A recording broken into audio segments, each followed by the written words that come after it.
Okay, so it says what time constant is needed in a measurement device to measure 100 kilohertz frequency with a plus or minus 2% dynamic error. Okay, well, and we're trying to find a tau. So we can do the same thing as the last example. We can say that we know dynamic error equals magnitude ratio minus 1, right? And well, that also equals plus or minus 2%. So we can say that's 0.02, right? Plus or minus omega minus 1. Let's treat it first as positive. If we said 0.02 equals, let's call it m now, minus 1. Then if you do algebra adding 1, you will say m equals 1.02. If you do it the other way, negative, add a 1, it will tell you that m equals 0.98. Well, we said it can't be more than 1 because it's a first order system. That's what we said in the last example. Our conclusion is then it's going to be between 0.98 and 1. And we can't use 1. So the reason being, we know this equals from one of the previous slides, it should be 1 plus omega tau squared, right? And if you made this equal 1 and you squared both sides and you brought this over and then you subtracted 1, you'll get 0 on one side and it wouldn't work. So we have to use the maximum. And we said in the last example, to find the maximum frequency, we had to use the smallest m. And in this case, this is actually our maximum frequency. That's not a minimum, that's a maximum frequency. We're going to treat it as such. So we're going to make this equal 0.98. We want tau. We don't have omega, but we know that omega equals 2 pi f. So we have f.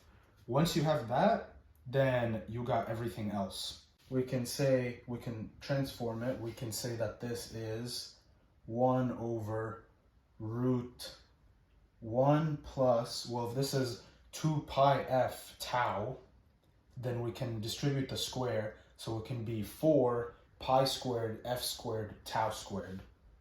I'm going to put that all in parentheses. 4 pi squared f squared tau squared, right?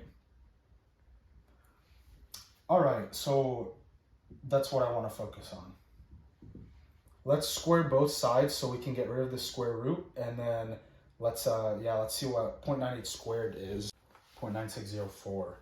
So we're saying 0.9604 equals 1 over 1, because the square is gone, 1 plus 4 pi squared f squared tau squared. All right, well, we can multiply this entire, let's put in parentheses, multiply it here, then to get rid of this number, divide. So we can say this entire thing is equal to 1 over 0.9604, which is 1.04, I don't know if y'all can see that. Yeah, you can't see that. 1.041, and I'm going to skip another step. Once you brought it in, let's subtract the 1. So we subtract 1. So this goes to 4 pi squared f squared tau squared equals, it will be 1 over 0.9604 all minus 1, and that is 0.0412. Okay. All right. I'm gonna erase so there's more room. Sorry, it's a small board. So then we can bring it back up here. Well, we know f. We said that was 100,000 hertz. We're just trying to find tau. Let's do tau squared equals this number divided by all of these, which is 0.0412 divided by 4 pi squared f squared, which is 100,000 squared, 100,000 squared hertz.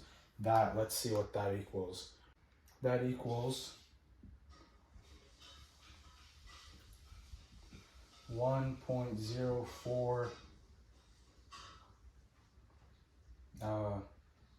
4 times 10 to the negative 13. And we're now in second squared. Therefore, tau equals the square root of this number.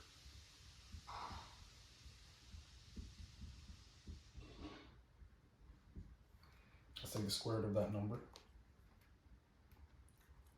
Equals, so we got tau equals, what is that?